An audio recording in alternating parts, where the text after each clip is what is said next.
بسم اللہ الرحمن الرحیم۔ السلام علیکم۔ آج میں جو واقعہ بیان کرنے لگا ہوں یہ ایک گاؤں کا واقعہ ہے۔ چلیے یہ واقعہ شروع کرتے ہیں۔ نور پور کا گاؤں سرسبز و شاداب میدانوں کے درمیان آباد تھا۔ یہاں کی ہوائیں پرسکون تھیں اور گاؤں کے لوگ دینداری میں مشہور تھے۔ ہر صبح اذان کی آواز سے گاؤں جاگتا اور لوگ مسجد کا رخ کرتے۔ یہی ماحول زینب کے بچپن کی اولین یادوں کا حصہ تھا۔ رحمت علی، زینب کے والد، ایک نہایت نیک اور عاجز انسان تھے۔ رحمت علی کی گاؤں میں کپڑے کی دکان تھی اور اپنی آمدنی میں برکت کے لیے ہمیشہ اللہ کا شکر ادا کرتے۔ ان کی اہلیہ سائمہ ایک محبت کرنے والی اور دیندار خاتون تھیں۔ ان کی ایک ہی بیٹی تھی، زینب، جو ان کے لیے اللہ کی سب سے بڑی نعمت تھی۔ زینب کا بچپن سادگی اور ایمان کی روشنی میں گزرا۔ اس کی والدہ اسے اکثر قرآن کی تعلیم دیتی اور اللہ کے احکامات پر عمل کرنے کی ترغیب دیتی۔ سائمہ کا معمول تھا کہ ہر شام زینب کو ساتھ بٹھا کر اسے دین کی اہمیت اور صبر و شکر کے فلسفے کے بارے میں سمجھاتی۔ بیٹی، زندگی میں آزمائشیں آئیں گی، لیکن ہمیشہ یاد رکھو، صبر کرنے والوں کے لیے اللہ کے ہاں بڑا انعام ہے۔ زینب نے یہ باتیں اپنے دل میں بسا لیں اور ہمیشہ عاجزی اور صبر کا مظاہرہ کرتی۔ زینب کے چاچا نعیم اور چاچی صابرہ بھی اسی گاؤں میں رہتے تھے۔ ان کے یہاں ایک بیٹی پیدا ہوئی جس کا نام رابی رکھا گیا۔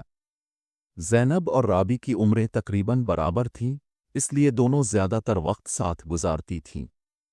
لیکن دونوں کی شخصیات میں زمین آسمان کا فرق تھا۔ زینب نرم دل، خوش اخلاق اور دیندار تھی، جبکہ رابی ضدی، خود غرض اور دنیاوی خواہشات کی پیروی کرنے والی تھی۔ صابرہ اپنی بیٹی کو ہمیشہ زینب سے بہتر ثابت کرنے کی کوشش کرتی، حالانکہ دل ہی دل میں وہ جانتی تھی کہ زینب کی خوبیوں کا کوئی مقابلہ نہیں۔ ایک دن زینب کی زندگی ہمیشہ کے لیے بدل گئی۔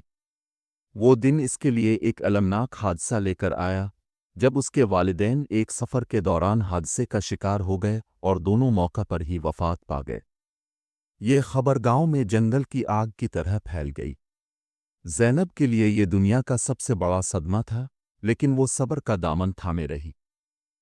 گاؤں کی عورتوں نے اسے تسلی دی، لیکن زینب کی آنکھوں میں آنسو اور دل میں دعا تھی۔ یا اللہ، مجھے ہمت دے کہ میں تیرے فیصلے کو قبول کر سکوں۔ نعیم نے زینب کو اپنے گھر میں جگہ دی، لیکن صابرہ کو یہ بوجھ محسوس ہوا۔ زینب کو گھر کے سارے کاموں میں لگا دیا گیا اور اس کے ساتھ سخت رویہ اختیار کیا گیا۔ جیسے جیسے زینب اور رابی جوان ہوئیں، ان کے کرداروں میں فرق اور نمایاں ہو گیا۔ زینب اپنی عاجزی، خوبصورتی اور دینداری کی وجہ سے سب کی پسندیدہ تھی۔ گاؤں کی عورتیں اکثر اپنی بیٹیوں کو زینب کی مثال دیتی۔ دیکھو زینب کو، کیسے پردے کی پابند اور اللہ کے احکامات پر چلنے والی ہے۔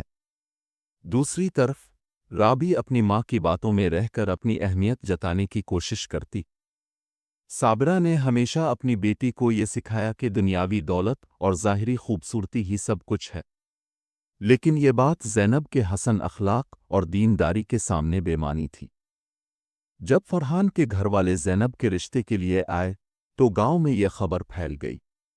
زینب کے لیے یہ ایک بڑی بات تھی، لیکن اس نے ہمیشہ دعا کی کہ اللہ جو بہتر ہو وہی کرے۔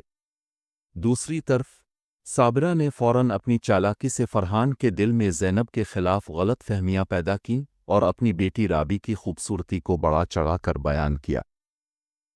فرحان نے صابرہ کی باتوں میں آ کر رابی سے شادی کا فیصلہ کیا، لیکن یہ فیصلہ بعد میں سب کے لیے ایک بڑی آزمائش بن گیا۔ شادی کے بعد فرحان کی حقیقت جلد ہی سب پر واضح ہو گئی۔ وہ نہ صرف ایک بدتمیز شوہر تھا بلکہ عیش و عشرت میں ڈوبا ہوا انسان بھی تھا۔ رابی نے اپنی ماں کی خواہش پر یہ شادی کی تھی، لیکن جلد ہی اسے اندازہ ہو گیا کہ یہ شادی اس کی زندگی کی سب سے بڑی غلطی تھی۔ فرحان کی بے وفائی اور بد اخلاقی نے رابی کو گہرے صدمے میں ڈال دیا۔ آخر کار چند ماہ کی تلخیوں کے بعد فرحان نے اسے طلاق دے دی۔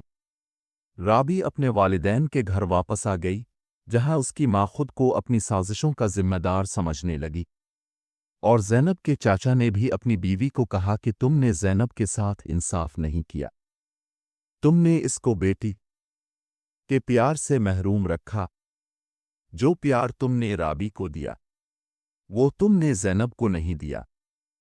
اللہ نے زینب کے نصیب میں احمد جیسا نیک دل انسان لکھ رکھا تھا۔ احمد ایک غریب لیکن تعلیم یافتہ نوجوان تھا جو دینداری میں زینب کے معیار پر پورا اترتا تھا۔ ان کی شادی سادگی سے ہوئی، لیکن زینب نے احمد کے ساتھ اپنی زندگی میں شکر گزاری اور صبر کا دامن تھامے رکھا۔ احمد بہت زیادہ زینب کے ساتھ محبت کرتا تھا۔ ایک دفعہ زینب کے کہنے پر احمد نے اپنا کاروبار شروع کیا۔ زینب اکثر راتوں کو تہجد میں اللہ سے دعا کرتی کہ ان کے کاروبار میں برکت ہو۔